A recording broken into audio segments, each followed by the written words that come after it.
सतनाम श्री वाहिगुरु साहिब जीओ। फरीदा दुखा सेती देहो गया, सूला सेती रात। खड़ा पुकारे पातनी, बेड़ा कप्पर वात। दुखा सेती दुखां विच, देहो दिन, सूला चिंता फिकर, पातनी मलाह, कप्पर लहरां, वात मूह। ਭਾਵ हे ਫਰੀਦ, ਸੰਸਾਰੀ ਜੀਵਾਂ ਦਾ ਦੁੱਖਾਂ ਵਿੱਚ ਭਰਿਆ ਦਿਨ ਬਤੀਤ ਹੁੰਦਾ ਹੈ ਤੇ ਚਿੰਤਾ ਫਿਕਰਾਂ ਵਿੱਚ ਰਾਤ ਗੁਜ਼ਰਦੀ ਹੈ। ਕੰਢੇ ਤੇ ਖੜਾ ਗੁਰੂ ਰੂਪਮਲਾ ਉੱਚੀ ਉੱਚੀ ਬੋਲ ਕੇ ਮਨੁੱਖਾਂ ਨੂੰ ਸੁਚੇਤ ਕਰ ਰਿਹਾ ਹੈ ਕਿ ਹੁਸ਼ਿਆਰ ਹੋ ਜਾਓ, ਤੁਹਾਡੀ ਜ਼ਿੰਦਗੀ ਦਾ ਬੇੜਾ ਦੁੱਖਾਂ ਦੀਆਂ ਲਹਿਰਾਂ ਦੇ ਮੂੰਹ ਵਿੱਚ ਡਿੱਗਣ ਲੱਗਾ ਹੈ। ਲੰਮੀ ਲੰਮੀ ਨਦੀ ਵਹੈ, ਕੰਦੀ ਕੀ ਰਹਿ ਹੇਤ। बेड़े नो कप्पर क्या करे, जे पातन रहै सुचेत। लम्मी लम्मी बहुत लम्मी नदी, दुखां दी नदी, कंधी कीरै हेत, कंढिਆਂ ਨੂੰ ਢਾਉਣ ਲਈ, ਸੁਚੇਤ ਹੁਸ਼ਿਆਰ।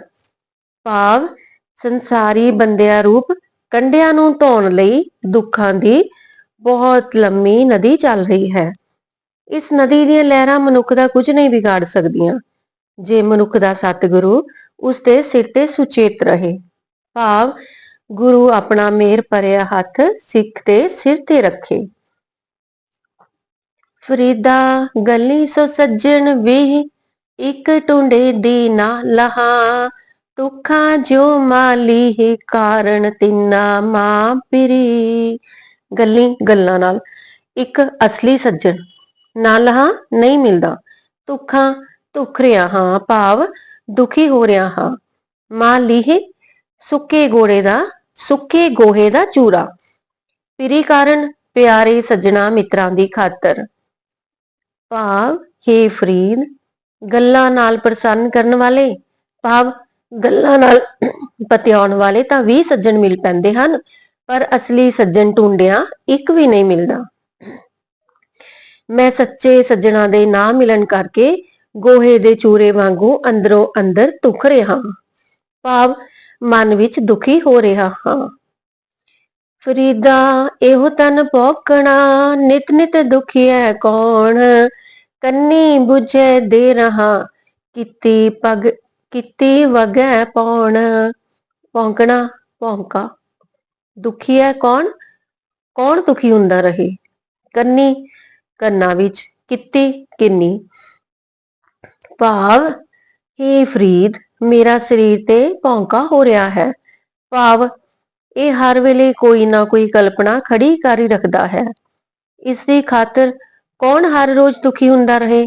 ਮੈਂ ਤਾਂ ਹੁਣ ਆਪਣੇ ਕੰਨਾਂ ਵਿੱਚ ਬੁੱਝੇ ਦੇ ਰੱਖਦਾ ਹਾਂ, ਭਾਵ ਕਿੰਨੀ ਹਵਾ ਵਗਦੀ ਰਹੇ, ਭਾਵ ਹੁਣ ਮੈਂ ਸਰੀਰ ਦੇ ਬੋਲ ਬੁਲਾਰੇ ਦੀ ਪਰਵਾਹ ਨਹੀਂ ਕਰਦਾ। ਫਰੀਦਾ ਰੱਬ ਖਜੂਰੀ ਪੱਕੀਆਂ, ਮਾਖੇ ਨਹੀਂ ਵਹਨ। ਜੋ ਜੋ ਵੰਜੈ ਢੀਹੜਾ, ਸੋ ਉਮਰ ਹੱਥ ਪਵਨ। ਰੱਬ ਖਜੂਰੀ, ਰੱਬ ਦੀ ਖਜੂਰ, ਮਾਖਿਆ ਸ਼ਹਿਦ, ਵੰਜੈ ਗੁਜ਼ਰਦਾ ਹੈ, ਢੀਹੜਾ ਦਿਨ, ਹੱਥ ਪਵਨ ਹੱਥ ਪੈ ਰਹੇ ਹਨ। ਭਾਵ ਹੇ ਫਰੀਦ, ਰੱਬ ਦੀਆਂ ਖਜੂਰਾਂ ਪੱਕੀਆਂ ਹਨ ਤੇ ਸ਼ਹਿਦ ਦੀਆਂ ਨਦੀਆਂ ਵਗ ਰਹੀਆਂ ਹਨ। ਭਾਵ ਸੰਸਾਰ ਦੇ ਸੋਹਣੇ ਤੇ ਸੁਆਦਲੇ ਪਦਾਰਥ ਹਰ ਪਾਸੇ ਮੌਜੂਦ ਹਨ।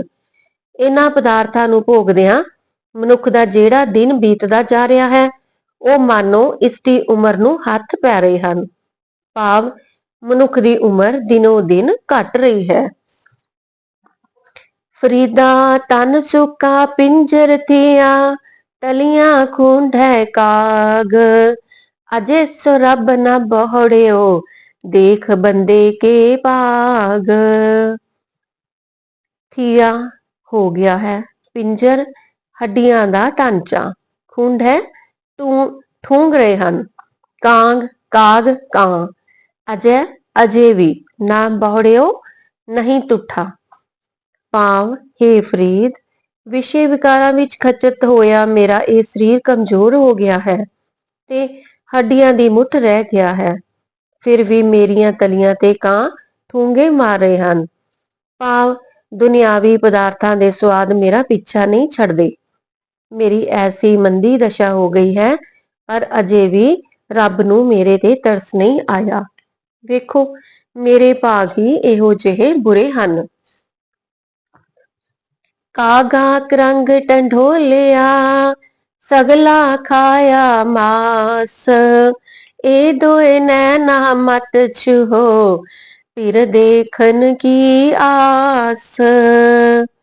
ਕਾਗਾ ਕਾਵਾਂ ਨੇ, ਕਰੰਗ ਪਿੰਜਰ, ਮਾੜਾ ਹੋ ਚੁੱਕਿਆ ਸਰੀਰ, ਸਗਲਾ ਸਾਰਾ, ਮਤ ਛੂਹੋ ਨਾ ਛੇੜੋ।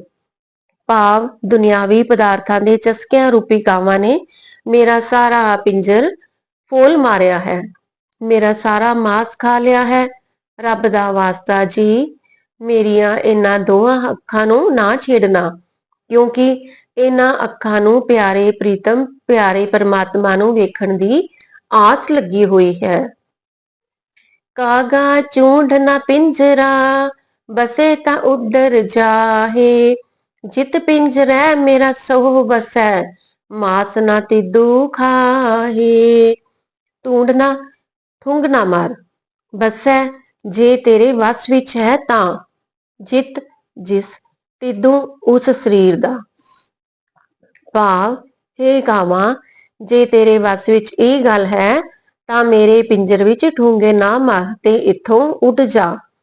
ਜਿਸ ਪਿੰਜਰ ਸਰੀਰ ਵਿੱਚ ਮੇਰਾ ਰੱਬ ਵਸ ਰਿਹਾ ਹੈ, ਉਸ ਸਰੀਰ ਦਾ ਮਾਸ ਨਾ ਖਾ। ਭਾਵ, ਹੇ ਦੁਨਿਆਵੀ ਪਦਾਰਥਾਂ ਦੇ ਸਵਾਦੋ, ਮੇਰਾ ਪਿੱਛਾ ਛੱਡ ਦਿਓ ਤੇ ਮੇਰਾ ਮਿਲਾਪ ਰੱਬ ਨਾਲ ਬਣਿਆ ਰਹਿਣ ਦਿਓ। ਫਰੀਦਾ ਗੋਰ ਨਿਮਾਣੀ ਛੱਡ ਕਰੇ, ਨੀ ਕਰਿਆ ਕਰ ਆਓ। ਸਰ ਪਰ ਮੈਥੈ ਆਵਣਾ, ਮਰਨੋਂ ਨਾ ਡਰਿਆ ਹੋ। ਗੋਰ ਕਬਰ, ਨਿਮਾਣੀ ਵਿਚਾਰੀ, ਛੱਡ ਆਵਾਜ਼, ਨਿਕਰਿਆ ਹੇ ਨਿਕਰੇ ਜੀ। ਸਰ ਪਰ ਅਖੀਰ ਨੂੰ। ਭਾਵ, ਹੇ ਫਰੀਦ, ਨਿਮਾਣੀ ਕਬਰ ਮਨੁੱਖ ਨੂੰ ਆਵਾਜ਼ਾਂ ਮਾਰ ਰਹੀ ਹੈ ਕਿ ਹੇ ਬੇਘਰ ਮਨੁੱਖ, ਤੂੰ ਆਪਣੇ ਅਸਲੀ ਘਰ ਵਿੱਚ ਆ। ਅਖੀਰ ਨੂੰ ਤੂੰ ਮੇਰੇ ਕੋਲ ਹੀ ਆਣਾ ਹੈ, ਇਸ ਲਈ ਤੂੰ ਮੌਤ ਤੋਂ ਨਾ ਡਰ। ਇੰਨੀ ਲੋਇਣੀ ਦੇਖਦਿਆਂ ਕੇਤੀ ਚੱਲ ਗਈ, ਫਰੀਦਾ ਲੋਕਾਂ ਆਪੋ ਆਪਣੀ, ਮੈਂ ਆਪਣੀ ਪਈ। ਇੰਨੀ ਲੋਇਣੀ, ਇਹਨਾਂ ਅੱਖਾਂ ਨਾਲ, ਕੇਤੀ ਕਿੰਨੀ ਹੀ, ਦੁਨੀਆ ਚੱਲ ਗਈ, ਚੱਲ ਗਈ, ਤੁਰ ਗਈ। ਭਾਵ, ਹੇ ਫਰੀਦ, ਇਹਨਾਂ ਅੱਖਾਂ ਨਾਲ ਦੇਖਦਿਆਂ ਮੇਰੇ ਸਾਹਮਣੇ ਕਿੰਨੀ ਖਲਕਤ ਇਸ ਸੰਸਾਰ ਵਿੱਚੋਂ ਤੁਰ ਗਈ ਹੈ। ਲੋਕਾਂ ਨੂੰ ਮਰਦਿਆਂ ਵੇਖ ਕੇ ਸਭ ਨੂੰ ਆਪੋ ਆਪਣਾ ਫਿਕਰ ਲੱਗਿਆ ਹੋਇਆ ਹੈ ਤੇ ਮੈਨੂੰ ਆਪਣੀ ਚਿੰਤਾ ਲੱਗੀ ਹੋਈ ਹੈ। ਆਪ ਸਵਾਰ ਹੈ ਮੈਂ ਮਿਲੈ, ਮੈਂ ਮਿਲਿਆ ਸੁਖ ਹੋਏ। ਫਰੀਦਾ ਜੇ ਤੂੰ ਮੇਰਾ ਹੋਏ ਰਹੈ, ਸਭ ਜਗ ਤੇਰਾ ਹੋਏ। ਆਪ ਆਪਣੇ ਆਪ ਨੂੰ ਸਵਾਰ ਹੈ, ਸੰਵਾਰ ਲਵੇ। ਮਿਲਿਆ, ਜੁੜਿਆ। ਭਾਵ, ਫਰੀਦ ਜੀ ਰੱਬ ਵੱਲੋਂ ਆਈ ਆਵਾਜ਼ ਦਾ ਵਰਣਨ ਕਰਦੇ ਹਨ। ਹੇ ਫਰੀਦ, ਜੇ ਤੂੰ ਆਪਣੇ ਆਪ ਨੂੰ ਸੰਵਾਰ ਲਏ ਤਾਂ ਤੂੰ ਮੈਨੂੰ ਮਿਲ ਪਵੇਂਗਾ। ਮੇਰੇ ਨਾਲ ਜੁੜਿਆ ਤੈਨੂੰ ਸਭ ਪ੍ਰਕਾਰ ਦੇ ਸੁੱਖ ਪ੍ਰਾਪਤ ਹੋ ਜਾਣਗੇ। ਜੇ ਤੂੰ ਪੂਰਨ ਰੂਪ ਤੇ ਮੇਰਾ ਬਣ ਜਾਵੇਂ ਤਾਂ ਫਿਰ ਸਾਰਾ ਸੰਸਾਰ ਤੇਰਾ ਬਣ ਜਾਵੇਗਾ। ਕੰਧੀ ਉੱਤੇ ਰੁਖੜਾ, ਕਿਚਰਕ ਬੰਨੈ ਤੀਰ।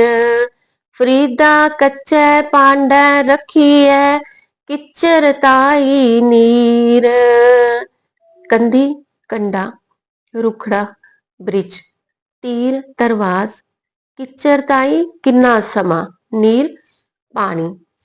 ਭਾਵ, ਹੇ ਫਰੀਦ, ਦਰਿਆ ਦੇ ਕੰਢੇ ਉੱਤੇ ਉੱਗਾ ਹੋਇਆ ਬ੍ਰਿਜ ਕਿੰਨਾ ਚਿਰ ਧੀਰਜ ਕਰੇਗਾ ਤੇ ਕੱਚੇ ਭਾਂਡੇ ਵਿੱਚ ਕਿੰਨਾ ਕੁ ਸਮਾਂ ਪਾਣੀ ਰੱਖਿਆ ਜਾ ਸਕੇਗਾ। ਇਸੇ ਤਰ੍ਹਾਂ ਮਨੁੱਖ ਦਿਨੋਂ ਦਿਨ ਮੌਤ ਦੇ ਨੇੜੇ ਜਾ ਰਿਹਾ ਹੈ। ਇਹ ਆਪਣੇ ਸਰੀਰ ਨੂੰ ਕਿੰਨਾ ਚਿਰ ਕਾਇਮ ਕਰ ਸਕੇਗਾ। ਫਰੀਦਾ ਮਹਿਲ ਨਿਖਸਣ ਰਹਿ ਗਏ, ਵਾਸਾ ਆਇਆ ਤਲ। ਗੋਰਾਂ ਸੇ ਨਿਮਾਣੀਆਂ, ਬਹਿਸਨ ਰੂਹਾਂ ਮਲ। आखी सेखा बंदगी ਚੱਲਣ ਅੱਜ ਕੇ ਕੱਲ। ਨਿਸਖਣ ਖਾਲੀ, ਤਲ ਧਰਤੀ ਤੇ ਬੈਸਣ ਬੈਠਣਗੀਆਂ ਮਲ ਮਲ ਕੇ। ਭਾਵ ਹੇ ਫਰੀਦ, ਜਦੋਂ ਮਨੁੱਖ ਦੀ ਮੌਤ ਆਉਂਦੀ ਹੈ ਤਦੋਂ ਇਹ ਘਰ ਤੇ ਮਹਿਲ ਮਾੜੀਆਂ ਸੁੰਨੀਆਂ ਰਹਿ ਜਾਂਦੀਆਂ ਹਨ ਤੇ ਮਨੁੱਖ ਦਾ ਧਰਤੀ ਤੇ ਵਾਸਾ ਹੋ ਜਾਂਦਾ ਹੈ। ਇਹ ਰੂਹਾਂ ਅੰਤ ਨੂੰ ਨਿਮਾਣੀਆਂ ਕਬਰਾਂ ਨੂੰ ਮੱਲ ਕੇ ਬਹਿ ਜਾਣਗੀਆਂ। ਫਰੀਦ ਜੀ ਕਹਿੰਦੇ ਹਨ ਕਿ ਹੇ ਪਿਆਰਿਓ, ਰੱਬ ਦੀ ਬੰਦਗੀ ਕਰੋ, ਕਿਉਂਕਿ ਅੱਜ ਭਲਕ ਇਸ ਸੰਸਾਰ ਤੋਂ ਕੂਚ ਕਰ ਜਾਣਾ ਹੋਵੇਗਾ। ਫਰੀਦਾ ਮੌਤੈ ਦਾ ਬੰਨਾ, ਏਵੈ ਦਿਸੈ ਜਿਉ ਦਰਿਆ ਵੈ ਟਾਹਾ। ਅੱਗੇ ਦੋਜਕ ਤਪਿਆ, ਸੁਣੀਐ ਹੂਲ ਪਵੈ ਕਾਹਾ। ਇਕ ਨਾਨੋ ਸਭ ਸੋਚੀ ਆਈ, ਇਕ ਫਿਰਦੇ ਬੇਪਰਵਾਹ। ਅਮਲ ਜੇ ਕੀਤਿਆਂ ਦੁਨੀ ਵਿੱਚ, ਸੇ ਦਰਗਹਿ ਓ ਗਾਹਾ। ਮੌਤੇ ਦਾ, ਮੌਤ ਦਾ, ਇਹ ਵੈ ਇਸ ਤਰ੍ਹਾਂ ਦਾ, ਅੱਗੇ ਪਰਲੋਕ, ਦੋਜਕ ਨਰਕ, ਹੂਲ ਕਾ ਹਾਹਾ ਰੌਲਾ ਹਾਹਾਕਾਰ, ਸੋਝੀ ਸਮਝ, ਅਮਲ ਕਰਮ, ਉਹ ਗਾਹਾ ਗਵਾਹਾ।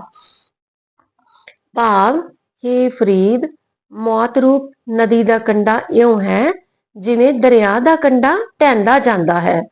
ਅੱਗੇ ਪਰਲੋਕ ਵਿੱਚ ਦੋਸ਼ੀਆਂ ਵਾਸਤੇ ਤਪੇ ਹੋਏ ਨਰਕ ਸੁਣੀਦੇ ਹਨ, ਜਿੱਥੇ ਰੌਲਾ ਗੌਲਾ ਤੇ ਹਾਹਾਕਾਰ ਮੱਚੀ ਰਹਿੰਦੀ ਹੈ। ਕਈਆਂ ਨੂੰ ਤਾਂ ਜ਼ਿੰਦਗੀ ਨੂੰ ਠੀਕ ਢੰਗ ਨਾਲ ਗੁਜ਼ਾਰਨ ਦੀ ਸਮਝ ਆ ਗਈ ਤੇ ਕਈ ਬੇਪਰਵਾਹ ਹੀ ਫਿਰਦੇ ਹਨ। ਇਸ ਸੰਸਾਰ ਵਿੱਚ ਬੰਦਾ ਜਿਹੋ ਜਿਹੇ ਚੰਗੇ ਜਾਂ ਮੰਦੇ ਕਰਮ ਕਰਦਾ ਹੈ, ਉਹ ਰੱਬ ਦੀ ਦਰਗਾਹ ਵਿੱਚ ਉਸਦੇ ਗਵਾਹ ਬਣਦੇ ਹਨ। ਫਰੀਦਾ ਦਰਿਆ ਵੈ ਕੰਨੈ ਬਗੁਲਾ ਬੈਠਾ ਕੇਲ ਕਰੇ। ਕੇਲ ਕਰੇਂਦੇ ਹੰਝਨੋ ਅਚਿੰਤੇ ਬਾਝ ਪਏ। ਬਾਝ ਪਏ ਤਿਸ ਰੱਬ ਦੇ ਕੇਲਾਂ ਵਿਸਰੀਆਂ। ਜੋ ਮਨ ਚਿੱਤ ਨ ਚੇਤੇ ਸਨ, ਸੋ ਗਾਲੀ ਰੱਬ ਕੀਆਂ। ਕੰਨੈ ਕੰਢੇ ਤੇ, ਕੇਲ ਕਲੋਲ, ਹੰਝ ਬਗਲਾ, ਅਚਿੰਤੇ ਅਚਨਚੇਤ, ਤਿਸ ਉਸ ਬਗਲੇ ਨੂੰ, ਚੇਤੇ ਸਨ ਚੇਤੇ ਵਿੱਚ ਸਨ, ਗਾਲੀ ਗੱਲਾਂ। ਭਾਵ ਹੇ ਫਰੀਦ, ਇਸ ਜੀਵ ਰੂਪ ਬਗਲਾ, ਇਹ ਜੀਵ ਰੂਪ ਬਗਲਾ ਦਰਿਆ ਦੇ ਕੰਢੇ ਬੈਠਾ ਕਲੋਲ ਕਰਦਾ ਹੈ। ਇਸ ਕਲੋਲ ਕਰਦੇ ਬਗਲੇ ਨੂੰ ਅਚਨਚੇਤ ਬਾਝ ਭਾਵ ਮੌਤ ਆ ਪੈਂਦੇ ਹਨ। ਉਸ ਰੱਬ ਦੇ ਭੇਜੇ ਹੋਏ ਬਾਝ ਜਦੋਂ ਆ ਪੈਂਦੇ ਹਨ ਤਾਂ ਬਗਲੇ ਨੂੰ ਕਲੋਲ ਕਰਨੇ ਭੁੱਲ ਜਾਂਦੇ ਹਨ। ਜਿਹੜੀਆਂ ਗੱਲਾਂ ਇਸ ਬਗਲੇ ਮਨੁੱਖ ਦੇ ਮਨ ਵਿੱਚ ਚਿੱਤ ਚੇਤੇ ਵੀ ਨਹੀਂ ਸਨ, ਉਹ ਗੱਲਾਂ ਰੱਬ ਨੇ ਕਰ ਦਿੱਤੀਆਂ। ਭਾਵ ਮਨੁੱਖ ਮੌਤ ਨੂੰ ਵਿਸਾਰ ਕੇ ਦੁਨੀਆ ਵਿੱਚ ਰੰਗ ਰਲੀਆ ਮਾਣਦਾ ਹੈ, ਪਰ ਅਚਾਨਕ ਹੀ ਇੱਕ ਦਿਨ ਇਸ ਨੂੰ ਕਾਲ ਰੂਪੀ ਬਾਝ ਆ ਦਬੋਚਦਾ ਹੈ। ਗੁਰੂ ਪਿਆਰਿਓ, ਅੱਜ ਆਪਾਂ ਭਗਤ ਫਰੀਦ ਜੀ ਦੇ 99 ਸ਼ਲੋਕਾਂ ਤੱਕ ਵਿਚਾਰ ਸਾਂਝੀ ਕੀਤੀ ਹੈ ਜੀ। ਹੋਈਆਂ ਭੁੱਲਾਂ ਚੁੱਕਾਂ ਗਲਤੀਆਂ ਲਈ ਮੁਆਫ ਕਰਨਾ ਜੀ। ਵਾਹਿਗੁਰੂ ਜੀ ਕਾ ਖਾਲਸਾ, ਵਾਹਿਗੁਰੂ ਜੀ ਕੀ ਫਤਿਹ।